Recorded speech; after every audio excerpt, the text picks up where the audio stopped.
5. B. M. Number 1. Has the global war on illegal drugs been lost? Yes, the global war on drugs has been lost. First, despite spending huge amounts of money, illegal drug use has increased worldwide. Many people continue to buy and sell drugs easily. Second, drug violence and crime continue in many countries.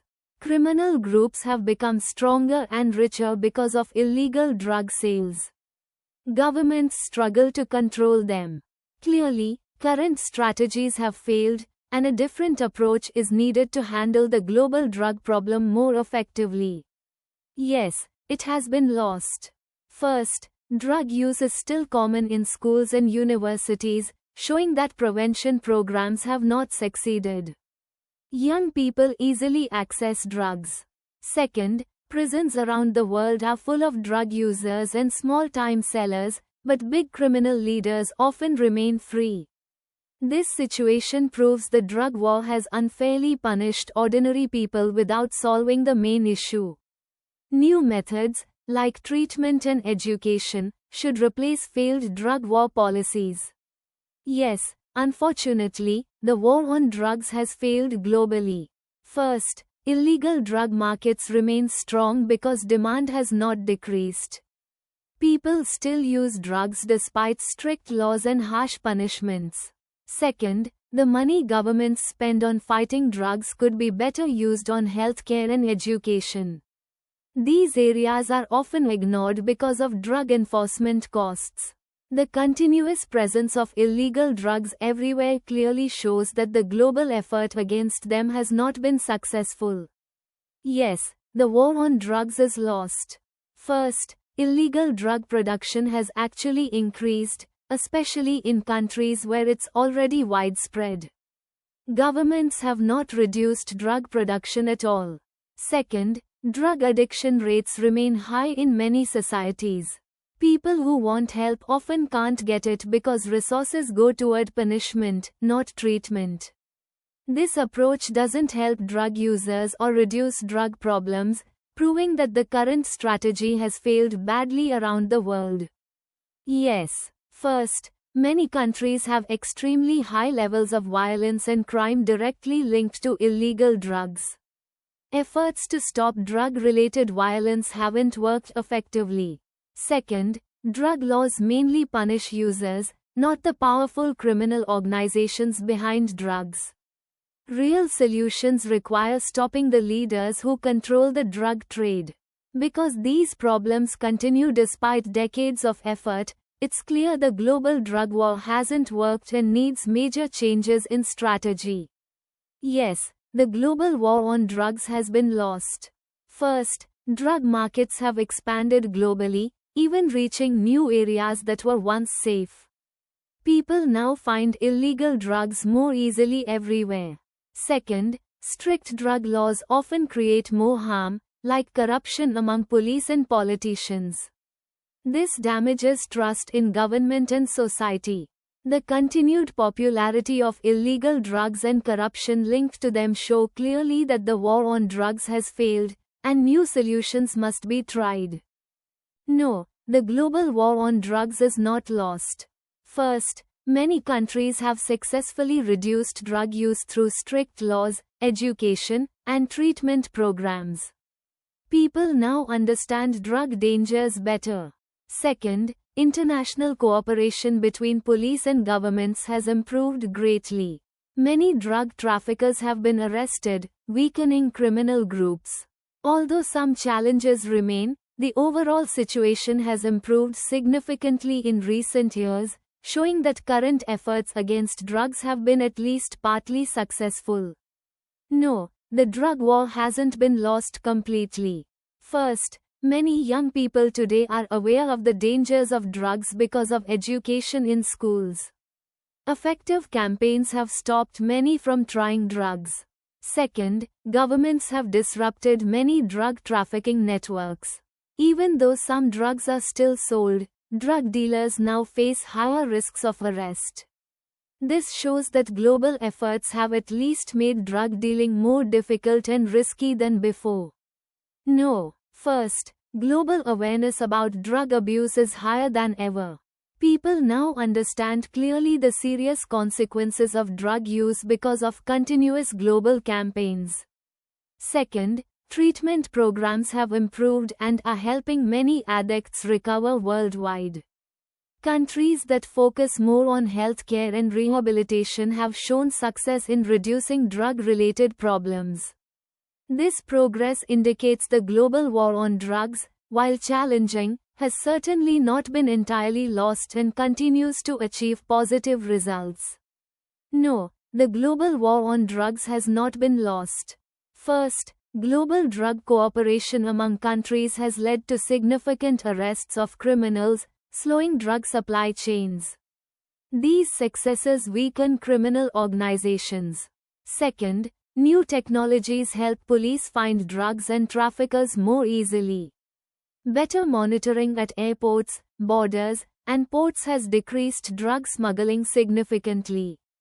These improvements clearly show that although the drug war is difficult, it is certainly not lost and continues making important progress.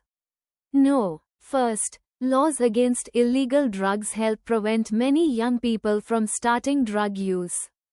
Clear legal boundaries protect society by reducing drug availability. Second, governments worldwide share more information and resources than ever before. This global cooperation helps reduce drug trafficking and production effectively. While drug use still exists, global efforts have prevented the problem from becoming worse. Therefore, it's clear that progress has been made, and the war on drugs continues to have important victories. No, I don't think the war on drugs has been lost. First, fewer people now see drugs as harmless due to effective education and advertising campaigns worldwide. These campaigns have changed public opinion positively. Second, law enforcement continues to target major drug dealers successfully. This constant pressure prevents drug trafficking from becoming completely uncontrolled. While drug use still occurs, these important actions have clearly prevented the global situation from becoming worse, indicating continued success. Number 2. Do young people today face more societal pressures than young people did in the past? Yes, young people today face more societal pressures. First, social media makes them feel they must always look good, popular, and successful. Constant comparison with others creates serious stress and anxiety. Second, school and work competition is higher than ever before. Students and young adults are expected to achieve high grades or find perfect jobs quickly. These demands create pressures that older generations didn't experience as much, making life more stressful for young people now. Yes, first, today's young people are expected to manage many different tasks like school, part-time jobs, and extra activities. Parents and society expect them to succeed in everything. Second, financial pressure is greater today. Education, housing, and living costs are higher, making young people worry more about their future. In the past, young people could rely more on family support. Today, they must handle pressures mostly on their own, creating a tougher situation. Yes, young people today have more pressures. First, they must keep up with fast-changing technology and trends. Being left behind can hurt their friendships or future jobs. Second, global problems like climate change or economic crises make young people worry constantly about their future. These serious concerns cause stress, anxiety, and hopelessness. Such large-scale issues weren't common concerns for young people in previous generations, making today's pressures much heavier. Yes, young people today definitely have more societal pressures. First, expectations from parents and society to enter top universities or find high-paying jobs are extremely high. They feel constant pressure not to disappoint their families. Second, modern young people face pressures related to social media. They must maintain a perfect image online to avoid criticism. This pressure didn't exist in the past, making today's youth more stressed, anxious, and concerned about how others see them. Yes, I think young people now face greater societal pressures. First, competition in education and job markets is stronger than ever. Young people must study very hard and often have extra classes to compete successfully. Second, today's youth are constantly exposed to global problems through the internet and news. Issues like terrorism, climate change, and economic instability cause young people anxiety about their future. Previous generations didn't have this continuous awareness of worldwide problems, making today's pressures heavier. Yes, societal pressures on young people today are much greater. First, mental health issues like anxiety and depression are becoming common among young people due to stress from school, jobs, and social expectations. Second, they constantly see ideal lifestyles portrayed online. Trying to match these unrealistic standards causes serious stress. Older generations had fewer comparisons to worry about. Today's youth face pressures every day from multiple sources, making life far more complicated and stressful for them. No, I don't think young people today have more pressures. First, young people in the past faced difficult situations like war, poverty, or limited educational opportunities. Life was generally tougher physically and economically. Second, today's youth have better support systems such as counseling, online resources, and social awareness about stress management. Although they do have unique challenges, the support and resources available now make their lives overall less stressful compared to past generations who had fewer advantages. No, young people today don't necessarily have more pressures. First, many young people now have greater freedom in choices in education and careers. In the past, young people had fewer options and faced pressure to follow strict social expectations. Second, modern technology makes life easier in many ways. Young people have access to useful information instantly, making schoolwork and finding jobs simpler. Although new challenges exist, life overall is more comfortable, giving them fewer overall pressures compared to earlier generations. No, I think pressures on young people have always existed. First, past generations faced pressures like early marriage, strict family rules, or working from a young age to support their families. These pressures were very serious and difficult.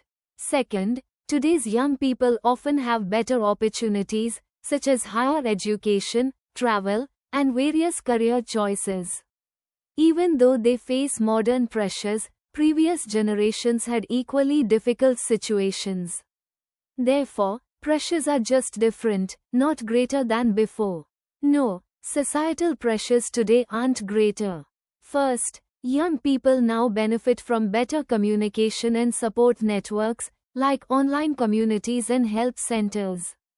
They can easily find help for stress and anxiety. Second, past generations faced tougher societal expectations, such as strict family roles, fewer personal freedoms, and limited opportunities for women and minorities. Today's young people enjoy more acceptance and freedom, making their pressures less severe overall compared to those of past generations. No, I don't think today's youth have more pressures. First, previous generations often experienced severe economic hardship and uncertainty. Young people sometimes had to quit school early to help their families survive. Second, young people today have access to numerous resources, including mental health support, scholarships, and government assistance programs. These resources help reduce stress. While young people today certainly face challenges, society provides more support, reducing pressures compared to past generations who faced struggles alone. No, societal pressures aren't worse today. First, in the past, Young people had fewer rights and less freedom of choice, facing harsh social expectations like arranged marriages or mandatory military service. Second, today's young people generally live in safer environments with better medical care, education, and economic opportunities. Although social media and modern life bring some new pressures, the hardships faced by earlier generations were often more difficult and life-threatening, making today's pressures relatively manageable. Number 3. Is democracy facing more challenges today than it did in the 20th century? Yes, democracy faces more challenges today. First, social media spreads misinformation quickly, making it harder for citizens to know the truth. People become confused and divided. Second, many democratic countries experience growing inequality and economic problems, causing people to lose trust in democracy itself. They become attracted to non-democratic solutions. These new challenges didn't exist before, and they weaken democratic systems worldwide, making it harder to maintain stable and fair governments than it was in the 20th century. Yes, democracy is facing greater challenges today. First, global crises like climate change and pandemics make people frustrated with slow democratic decision-making. People start thinking authoritarian governments are better because they act faster. Second, international conflicts and wars create economic instability, causing citizens to lose faith in their leaders. These complicated global issues are difficult for democracies, which rely on cooperation and debate. Therefore, democracy today struggles more than before to maintain citizens' support and effectively manage problems. Yes, modern democracy faces more challenges. First, extreme political ideas spread faster today through online platforms. People easily become polarized, damaging democracy because it relies on cooperation. Second, many democratic elections now face interference from other countries using technology and social media. This wasn't common in the past. Democracies have difficulty protecting their elections from these new threats. These unique challenges make it more difficult today to protect democratic values than it was previously in the 20th century. Yes, democracy faces greater challenges now. First, many citizens today are deeply dissatisfied with politicians and politics. They feel their votes and voices don't matter, weakening democracy. Second, globalization has caused economic problems in democratic countries, like job loss and poverty. People blame democratic governments for these issues, and some prefer strong leaders who promise quick solutions. These situations show democracy is under more pressure today than in the past, facing challenges from both citizens and global forces. No, democracy doesn't face more challenges today. First, in the 20th century, democracies faced huge threats like world wars and the Cold War. Those serious problems tested democracy severely. Today's issues are smaller by comparison. Second, more countries today are democratic, and citizens worldwide generally understand and value democratic freedoms more deeply. Because people today widely support democratic values, democracies have greater strength and stability. Therefore, democracy today is actually stronger and less threatened compared to the past century. No, I don't think democracy faces greater challenges today. First, people now have greater access to information, making democratic societies stronger. Educated citizens can better protect democracy by recognizing misinformation. Second, global cooperation between democratic countries has improved. Organizations like the United Nations and European Union strongly support democratic principles. This cooperation reduces threats and promotes peace. In this sense, democracy is safer and better supported today than it was in the difficult conflicts of the 20th century. No, democracy today isn't facing more challenges. First, in the 20th century, democracy faced serious threats from fascism, communism, and major global wars. Millions lost their lives defending democracy. Today's problems, although real, are less destructive. Second, more people now believe strongly in democratic values like freedom, equality, and human rights. Democratic ideas have spread worldwide, making it harder for authoritarian governments to succeed long-term. Thus, democracy now has better protection and wider acceptance, facing fewer serious threats than before. No, democracy isn't facing more challenges today. First, the 20th century included severe global conflicts and dictatorships threatening democracy's existence, such as World War II and the Cold War. Today's issues are serious but not as devastating. Second, modern technology helps people monitor and criticize governments more easily. Citizens can quickly organize protests or campaigns online, protecting democratic values effectively. This active participation strengthens democracy and makes it more resistant to threats, making current challenges smaller compared to the past. Number 4. Agree or disagree, Japan's low birth rate should be treated as a national crisis. I agree. Japan's low birth rate is a national crisis. First, a low birth rate means fewer young people in the future, creating serious problems like labor shortages and economic decline. Japan needs young workers for economic growth and stability. Second, fewer children mean fewer people supporting elderly citizens. This puts pressure on healthcare and social security systems, causing long-term economic problems. Because this issue affects Japan's entire society and economy, the government must treat it urgently as a national crisis. I agree completely. First, Japan's rapidly aging population due to a low birth rate threatens the country's economic future. Companies can't find enough workers, reducing economic growth and global competitiveness. Second, fewer children cause schools to close, especially in rural areas, harming communities and society. Towns become empty, weakening Japan's cultural and social structure. This serious problem clearly shows that the low birth rate is not just an issue, but a true national crisis demanding immediate attention from the government. Yes, Japan's low birth rate is definitely a national crisis. First, without enough young people, Japan's workforce shrinks dramatically, making economic growth almost impossible. Companies will have serious problems finding employees. Second, fewer taxpayers mean the government struggles to pay pensions and healthcare costs for the elderly. Eventually, taxes must increase dramatically or social services will collapse.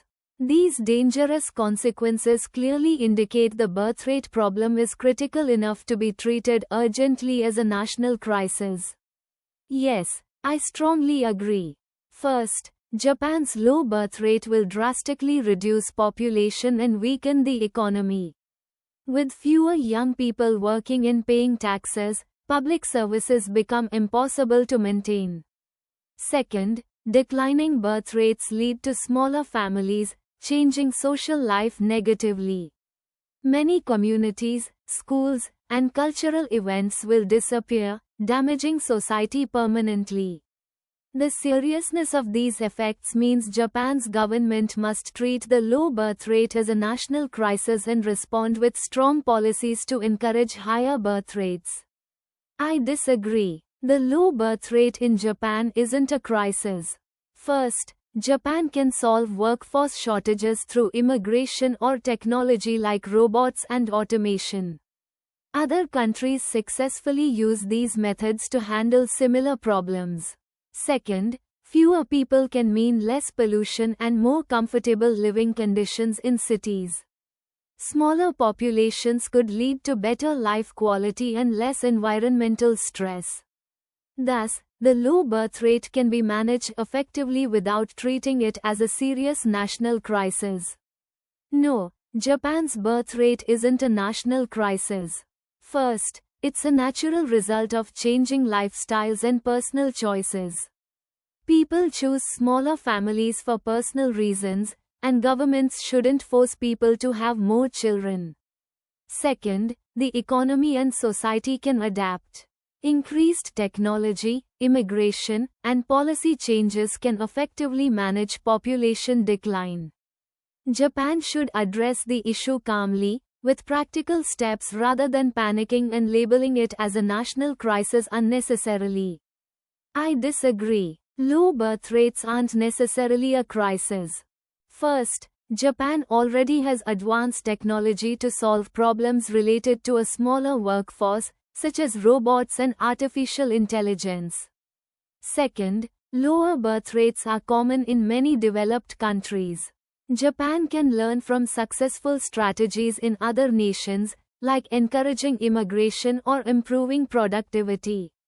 With smart policies and effective management, Japan can overcome this demographic challenge without viewing it as a critical national crisis. No, Japan's low birth rate shouldn't be called a national crisis. First, it is an issue facing many developed countries. Japan is not unique, and other countries have successfully handled similar problems through immigration and family-friendly policies. Second, focusing too much on birth rates ignores real solutions like improving work-life balance and supporting women who wish to have children. Japan needs practical, long-term policies instead of labeling the problem as a crisis and creating unnecessary panic among citizens.